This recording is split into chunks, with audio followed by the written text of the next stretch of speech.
Erica Terry. Super excited to be here tonight for episode 2 of the Teacher Goals Podcast. And as always, I want to know who we have with us tonight.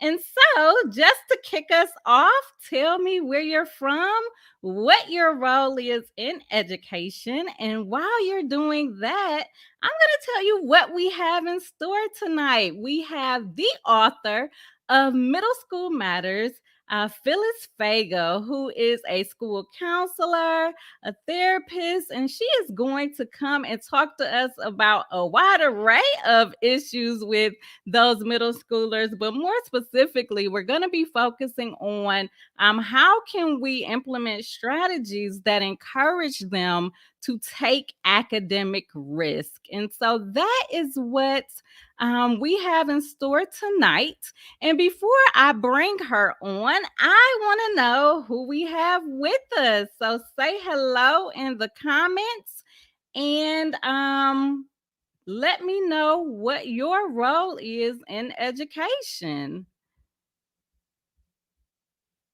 All righty, and I have something going on with LinkedIn. So, for those of you on LinkedIn, I hope you can see us, but it says it disconnected. So I don't know what's going on, guys. This is the issue with live broadcast, but we are here. If you are putting comments in, for some reason, I can't see them. OMG. So I'm going to log on just to make sure that we're live. I can see that people are on here. I see some pluses. Thank you, Jillian. I thought I was going crazy tonight. So thank you so much, Jillian, who is a special education aide in elementary. She's also a mom of a middle schooler. So we are super excited about tonight because actually Phyllis wrote this book for middle school parents. So I am sure that you are going to enjoy this conversation because it applies directly to you and your child. And so thank you for joining us tonight. We have Beverly from Australia. That is on my bucket list, Beverly. I want to come see you, visit you. But I am so thankful that you are here with us tonight. Tree, I hope I am pronouncing your name correctly, but hello from Vietnam.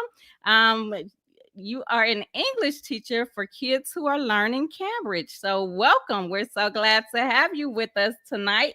Emanuela from Brazil, an English teacher and coordinator. Thank you for joining us tonight. And last but certainly not least, we have Ebony from Mississippi, who is an assistant principal. And actually, my family is right next door to Mississippi, Cuba, Alabama, the last exit on 20 West before you hit like Meridian, Mississippi. So I've spent a lot of days on those dirt roads. Thank you for joining us tonight. We have Bianca. Florida in the house. We have Carolyn, an early interventionist from Louisiana. Welcome, welcome, welcome. Abel from Cuba and Shamora from Jamaica. I love Jamaica. She's an English and reading teacher. So welcome, everyone. I am super excited about tonight's interview with Phyllis Fagell, author of Middle School Matters. Before I bring her on, I do want to remind you guys of our virtual conference that is happening March 11th and 12th. And just in case you did not know, it is absolutely free. Free tickets get you live access to all of the events, all of the speakers. And so if you haven't already registered, we have over 30 speakers. We have 2 comedy shows, so a comedy show every night, and there are a great lineup. You're definitely going to get something out of it that you can implement in your school, in your classroom, in your district the next week. I'm talking great strategies and tips. And you can get that free ticket by going to teachergoals.com/conference. And so, now that I have shared that, I am not going to prolong this any longer. I'm super excited to learn how to empower students to take academic risk. And so I am going to go ahead and bring up our guest tonight, Phyllis Fagell, author of Middle School Matters. Hello, Phyllis. How are I'm you? good. Hi, Erica. I can't believe everyone is from all over the world. That's so I cool. know it's so exciting to have so many people with us tonight. So how is it going? Where are you coming in from? So I am literally in my office at school in Washington, D.C. It's a K-8. And yeah, it's amazing how we can just bring together people from everywhere right now. Yes, absolutely. And so you've told us you're still at school and the wee is like 7:30. Still at school in your office, K through 8. And you said in DC. So kind of tell us about it. Tell us about who you are and what you do. Sure. So I have been a school counselor for a while now, but before that, I was a journalist. And so now I have brought the two together, and it's been amazing to be able to be in a lab, in a sense, to really be working with kids. I love working with kids, and then to think about what we can do to support them, and not just support their emotional well-being, but just support that their ability to thrive academically, to feel that sense of belonging. And I think the pandemic has really made me appreciate the importance of having that kind of support, the having counseling support, having adults who really know kids in the building, and encouraging them to take risks even after being away for so long. They're so sensitive and insecure right now. Wow. So I love what you brought out, like the difference between pre pandemic and where we are now. So, kind of just tell us, like, what are some of the characteristics or differences that you're seeing in the middle school students that you work with? You know, I love being in a K-8 because you can watch the progression.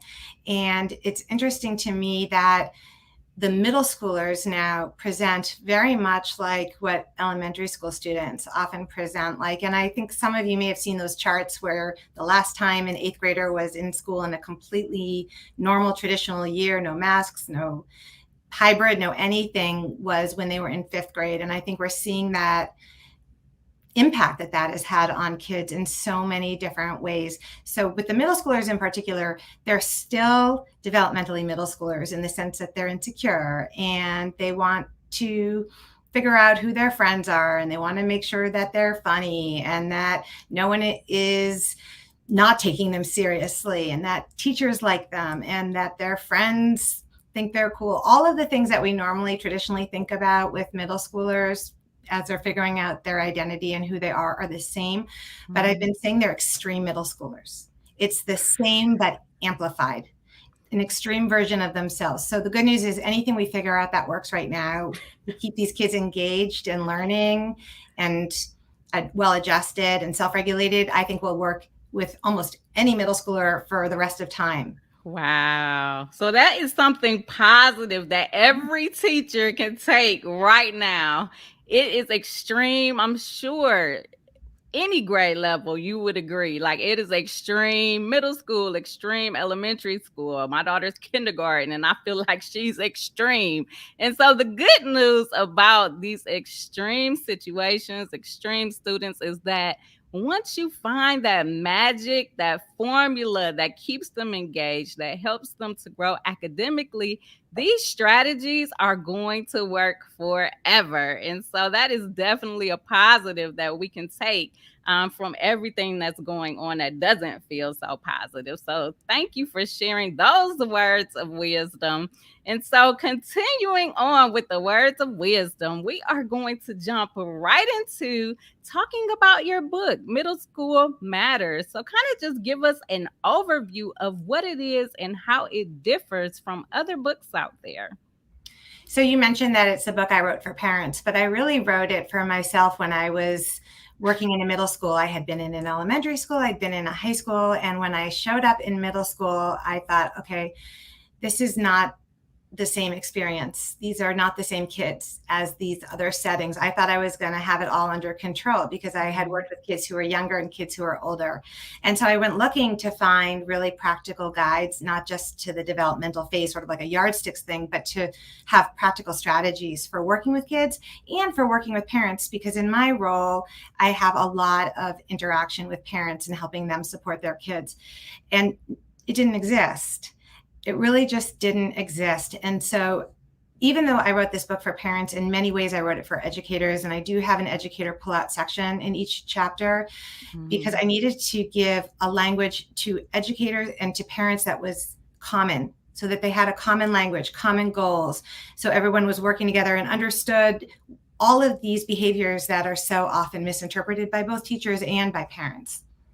That is amazing. And we talk so much here in the Teacher Goals community about making that connection with parents, but also with the community at large. So having that common language will definitely help to achieve that goal, to help, speak in the language that parents understand, especially when we're talking about how we as a team can work together to help students. So that is awesome. I love that feature of the book.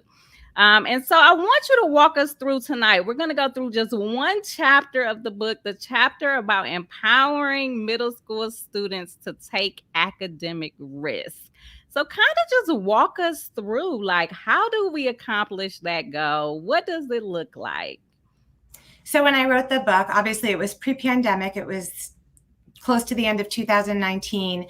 And what's interesting to me is that it's still such a big issue, if not more so, that kids are struggling to really put themselves out there. We saw that with the Zoom when we were all virtual, getting kids to turn on their camera, getting kids to raise their hand, getting them to say something about a topic that they may not know anything about, or even on the return when some felt behind or maybe didn't have access to the curriculum in the same way as others. There's been a lot of avoidance. So the way I'm seeing it in the school setting is it could be something like school refusal, where there's someone who won't get out of the car or maybe won't leave their house.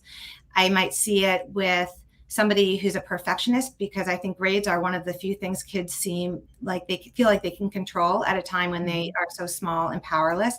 We even see it at lunch with eating. Or that perfectionism can come across in terms of avoidance, opting out completely. They don't even get started, or the second they hit a hard problem, they're done. They're not going to continue. And then they're dysregulated. Or they might be skipping class to avoid getting called on in the first place. And I think what we need to be doing when we're thinking about middle schoolers is we have to couch all of our interventions in that developmental phase. We have to understand what is driving the behavior. And because we know that they value peer approval so highly, we have to really figure out what is at stake in the situation. Will they disappoint their parents? Are they afraid that the teacher doesn't like them? Is it that they might embarrass themselves in front of a boy that they like or a girl that they like? Is it something that they forgot to prepare for? And so they're just panicking and they can't even get out of their fight, flight, or freeze part of their brain, their amygdala, and settle down and concentrate. And once we figure out what's getting in their way, that's when we can get to the problem solving. So I have all kinds of different strategies that I use to help them take those risks. But the main thing is we cannot enable avoidance. We know that the way to extinguish a phobia is through small exposures.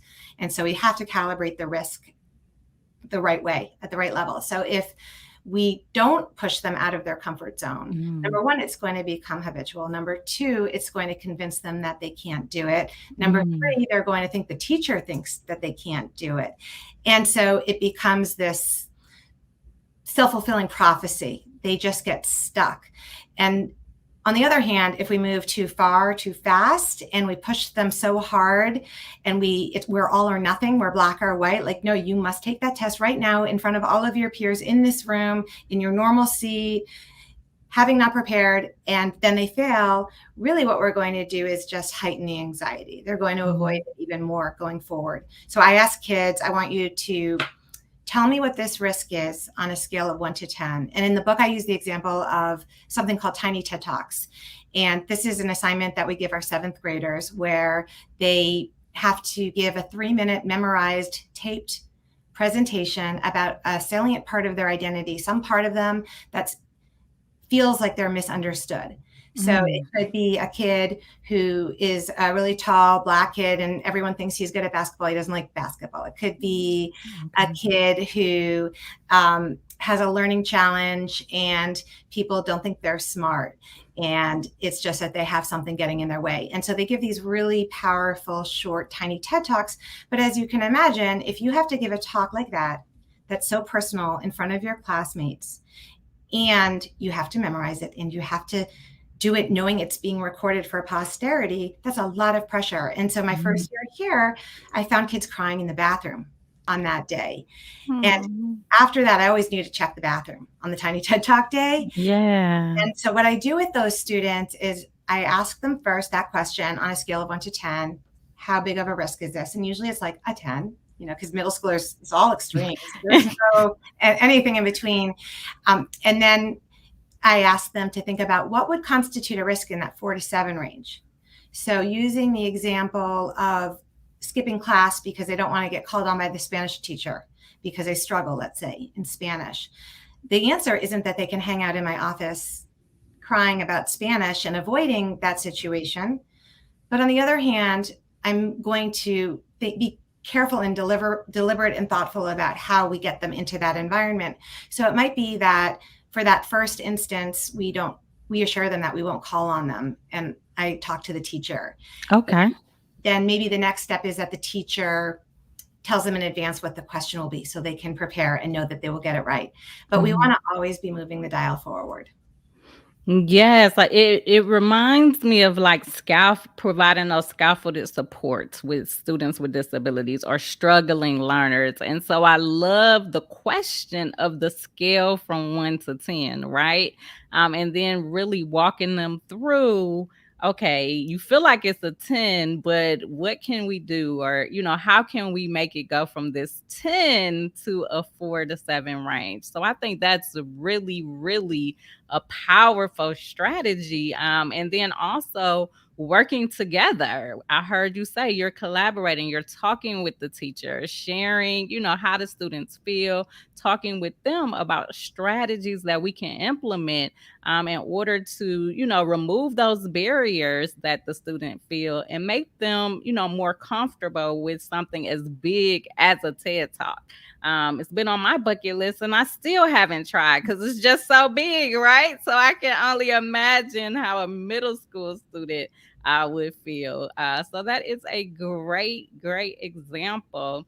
And so when we think through like empowering students to take these academic risks and implementing the strategies that you shared tonight, what are some of the teacher goals? Because, of course, we're here on the TeacherGoals Podcast. And so, what are some of the teacher goals that teachers will be able to achieve by applying these principles that you shared with us tonight? So, middle schoolers misinterpret feedback about 40% of the time anyway, never for the positive. And so one of the other challenges I often have working with students is convincing them that their teachers like them. And kids are going to take more risks. They're going to be more cooperative, more collaborative. They're going to contribute more to the discussion. It's going to be a more dynamic classroom experience and a more rewarding classroom experience for the teacher. If those kids are engaged, taking those risks, feeling like it's a place where it's safe to fail, and kids pick up on any inauthenticity. And so teachers have to keep in mind that what seems like a moment of frustration, maybe a kid asks for an extra point or a few extra minutes to prepare and they seem irritated, or maybe they're stressed and they just need everybody to cooperate and settle down and focus and follow the schedule for 5 minutes. All that middle schooler, especially a sensitive one, especially one that is going to need to take some kind of risk in that classroom, is going to feel is that sense of reproach, that sense that they have displeased the teacher.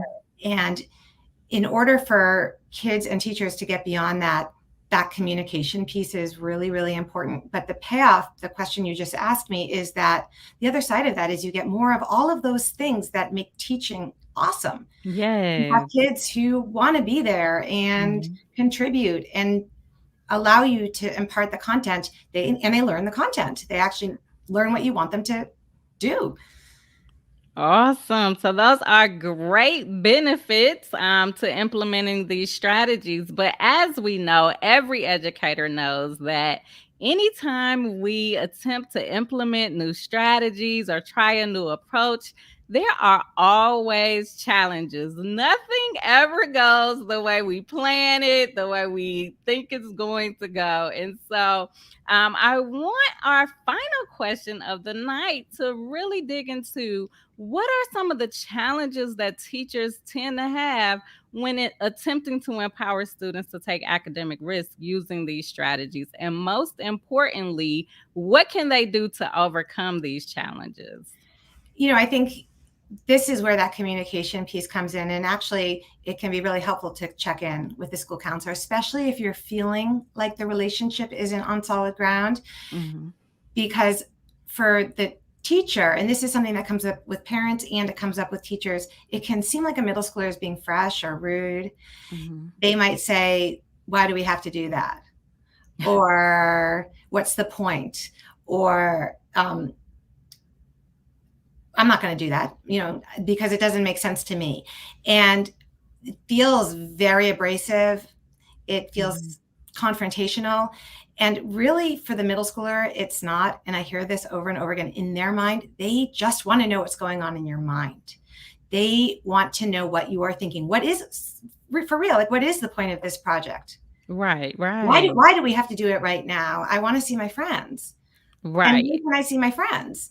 And right. so one of the main challenges is finding the relevancy, meeting kids where they are, giving them some ownership. And then right now, because all kids care about is that social piece, all they want to do is see their friends. They really acutely feel that lost year or more, just Mhm. all of the disruption. And so teachers can really use their need to socialize in the service of learning, in the service Mm. of teaching. Have them work in pairs, have them teach the class, have them teach each other, have them teach a younger student in the school. Um, Ask them to teach you how to do something that's not even related to the content, or ask for their input, but have them do some kind of sort of speed dating, table jumping activity where they have to talk to one another and find the main point, brainstorm together, a lot of collaborative projects. That being said, though, the warning would be make sure you're really thoughtful about how you pair the kids if you Mhm. are doing projects. Because if we want kids to take risks, they don't only need to feel safe in the classroom with their teacher, they also have to feel safe with their peers. So it's really important to set ground rules. What are the norms? What do we Right. expect from each other? What do we want from each other? Let the kids tell you what's important to them. Have Mhm. some kind of contract. You can review it every day, just as a reminder. When I teach health and wellness, I always say there are going to be people in here who know a lot more than you do, and there are people who will know less. You might think a question is dumb or basic, or you may not even understand a question because it's so advanced for what you know, but we're not going to make anyone feel uncomfortable no matter where they're coming. So having Mhm. that safety and then pairing them with people that will be a good pair. So if you've got somebody who's like constantly rapping the desk and they've got, they need to fidget constantly, and then you've got another child who's got some anxiety about being overstimulated, you don't want to put them together. Right. Absolutely. And so some takeaways that I just got out of that I thought was so rich was number one, when a student asks why, or flat out says no, I'm not gonna do it, don't take it personal. Do not take it personal, because it's not about us as a teacher. It's typically, something that the student wants to know or just wants to get out of that situation. So that would be the first key piece of advice, words of wisdom.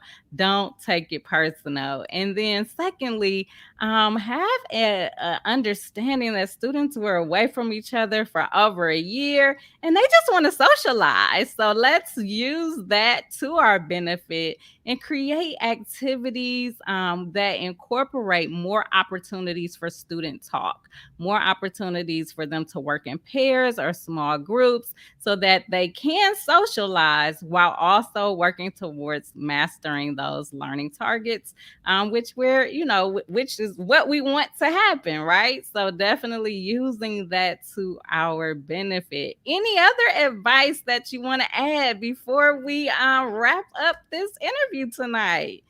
Well, I'll nerd out a little bit because I was reading a study earlier today, Okay. and it was about academic performance, but it wasn't intended to be research about academic performance. And I thought it was so interesting given the topic that we're discussing. So it was research on resiliency using a psychologist's program. So it's Dr. Mary Alvord. It's called the Resilience Builder Program. And what they were looking at was how teaching resiliency skills using an evidence-based program would heighten kids' well-being, their emotional well-being. But what they didn't necessarily expect but discovered through their research is that when you heighten kids' ability to rebound from setbacks, to deal with all of the punches, to have those resiliency skills, to not assume the worst, to engage with other kids in a pro-social way, you also improve their academic performance. And so I want to make sure that while we're focusing on helping them learn, we don't lose sight of the fact that they learn best when they feel that sense of belonging, when they feel confident. And so if there's nothing else you take away from this, it would be constantly be looking for how you can set them up for success, both socially and academically, how they can show what they know and feel like they can contribute to that classroom culture, and then they will succeed academically. I love it. So help them find their way to success. I absolutely love it. Now, for people who are interested in learning more about you, about your book, about the strategies that you teach for middle school students, where can they find you? So Middle School Matters is available wherever books are sold these days. I have a website. It's phyllisfagell.com. It has my articles. Most of them are for Washington Post. There's a few recent ones on this topic for CNN.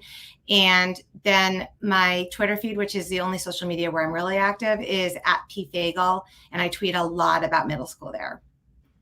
I love it. So we will make sure that all of the links and everything are included in the show notes. And so I want to thank you for joining us tonight. I know that for me, this was so powerful, the strategies that you taught. And I feel like, yes, they apply to middle school, but they can apply to all students across all grade levels. So no matter who you are, where you are, what you teach, these strategies tonight can definitely help you to increase that student engagement and even, ultimately increasing academic achievement. So thank you so much for sharing tonight. Thanks for having me, and thanks to everyone who came. Thank you.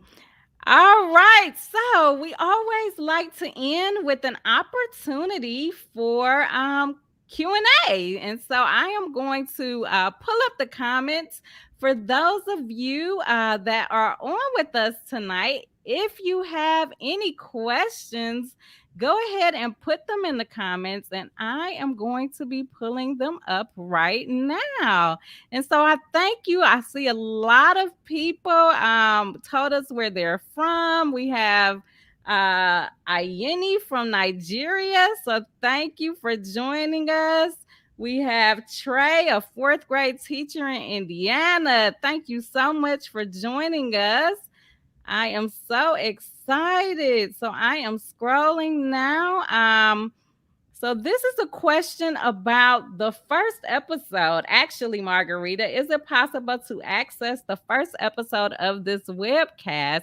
And yes, it is possible. So in the Facebook group and on all of our social media pages, you can see the video from last week. And we will be on all of the podcast platforms starting next week, probably.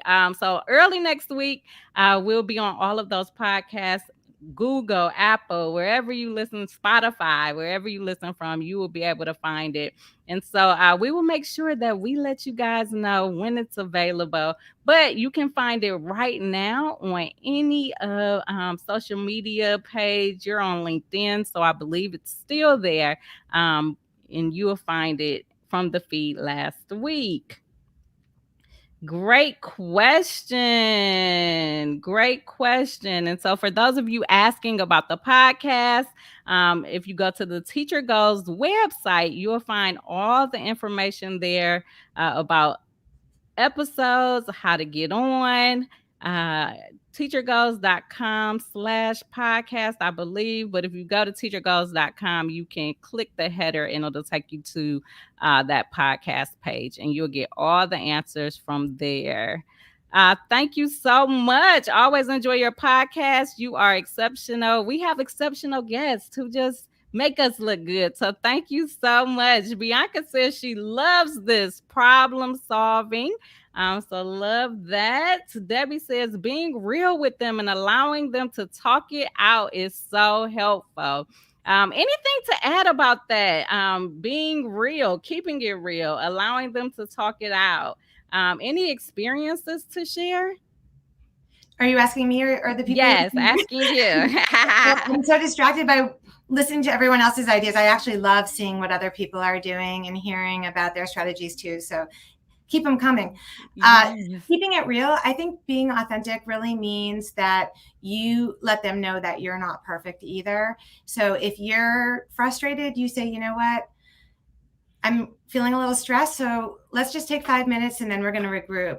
I think that's a really good way to cope out loud too and to help them self-regulate. And it's a lot safer to take risks if you can see that your teacher is acknowledging when she makes a mistake or forgets something. They don't actually want us to be perfect. They want us to keep it real.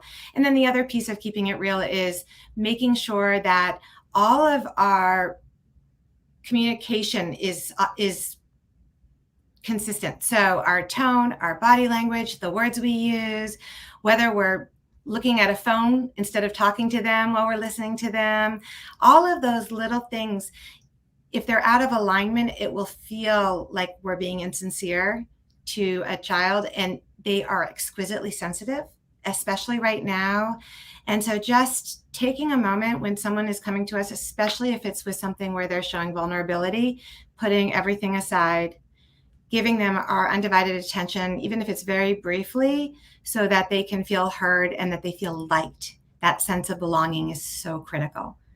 Love it. Love it. And so I love our community because there's always so many perspectives. And this comment right here just kind of blew me. It took me away because I've never thought about it like this. So Kieran says he loves and agrees with you, Phyllis. Some insightful stuff. However, removing the word risk might be a good idea. Education should not be viewed as a risk at any time, but an enhancement and an opportunity. And I just thought that that was so insightful. Like, wow. Yeah. I love that. I love it. And especially because every time I say risk taking to parents, I'm always looking to qualify it like healthy risk taking. I don't mean unsafe risk taking. Right. And what I like about using a different word is that it sets it apart as a different category. What I love, there's a psychologist named Dr. Ryan DeLapp, and I've interviewed him a few times, and he calls them, and I'm not sure if it was initiated with him, but I use it a lot. He calls them brave goals,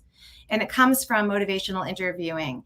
And the way, really what it is about is rather than saying take a risk, it's saying what are your goals? It's putting it back on the child. What are the brave goals? And helping them think about what the motivator is. Why do they want to accomplish them? How can they accomplish them? And how can I, the adult, support you as you're pursuing that goal? Awesome. So yes, I love that. Love it. So looking through, we have some really enjoying the podcast. Love all the quotes. Thank you, Fatima. Gretchen says, thanks for sharing your experience, Phyllis. Yes, thank you so much. Emmanuel says, interesting discussion with so many insightful and useful take homes. Well done. Thank you. Lynn says, and this time I think we need dual learning targets. Students relearning how to socialize, collaborate in the academic setting alongside your academic content. Figuring out how to do this simultaneously is gold. So, any advice? Because this really does get at the heart of what you were talking about tonight. So this comes up like 20 times a day for me, where you have two kids who are struggling with different things. I'll give you an example. You might have one middle schooler who has a generalized anxiety disorder, has a hard time coming to school, doesn't have any one specific thing that they're worrying about, but they're just always anxious, and they are really good at school. Really, school just comes really easily to them. That is not their issue.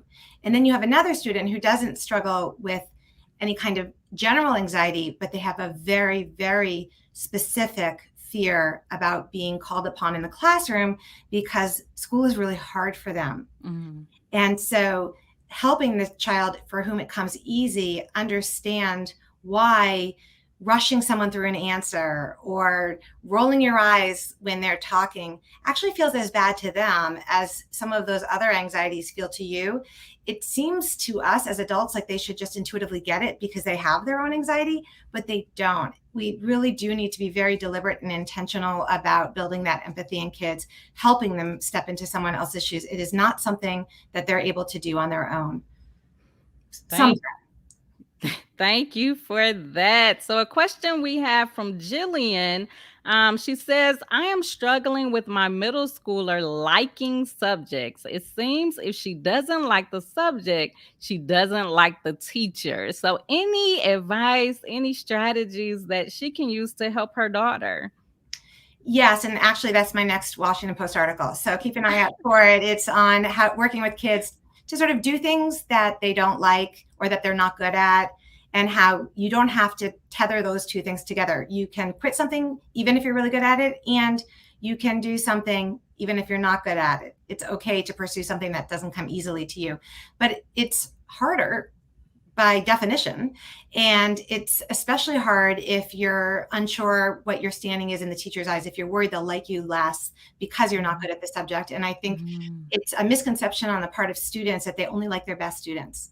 Often teachers really like the kids who struggle the most, but really are engaged in trying to understand the material, making an effort and helping kids understand that the best students are not necessarily the students that teachers enjoy the most. And then also reaching out to that teacher, being transparent about what the challenge is, giving her some tidbits of information that are personal about your child, some conversation starters, and suggesting they have some time together, because you can target that lack of interest in the topic by working on the relationship with the teacher. Kids don't like classes because they like the content. They like classes because they like the teacher. And years down the road, they don't remember a class because of what it was covering. They remember the person, the individual. And so I would start with that relationship and work backwards. Love it. And so the last comment I wanted to share was from Rebecca, who says, Jillian, I'm a college academic advisor, and this can still be an issue at the college level. So I will correct myself because I just named K through 12, but we have some pre-K, preschool teachers, as well as college here. And so from preschool, from cradle to college, we definitely see these issues, and the strategies that were shared tonight will definitely help. So I want to once again thank you so much for joining us tonight. For those of you that have been watching the comments as well, you will see that our wonderful founder of TeacherGoals, Brad, says, don't forget to sign up for our free conference where you can see more of Phyllis and over 30 other presentations. And so, yes, we have a phenomenal lineup. We have comedy shows. Like, it's going to be a virtual event that's so different from anything you've ever experienced. And you can experience it, all of it, every session, every live event, absolutely free. So once again, register, get that free ticket right now at www.teachergoals.com/conference. Thank you all so much for joining us tonight. We appreciate you. I appreciate you. Phyllis, once again, I want to say thank you for joining us because we learned so much and we cannot wait we'll be looking out for that article in the Washington Post. So make sure you let us know when it's out so that we can share it with our audience because we're going to be looking for it. So thank you guys so much and you have a great rest of the night. Goodbye. Thanks.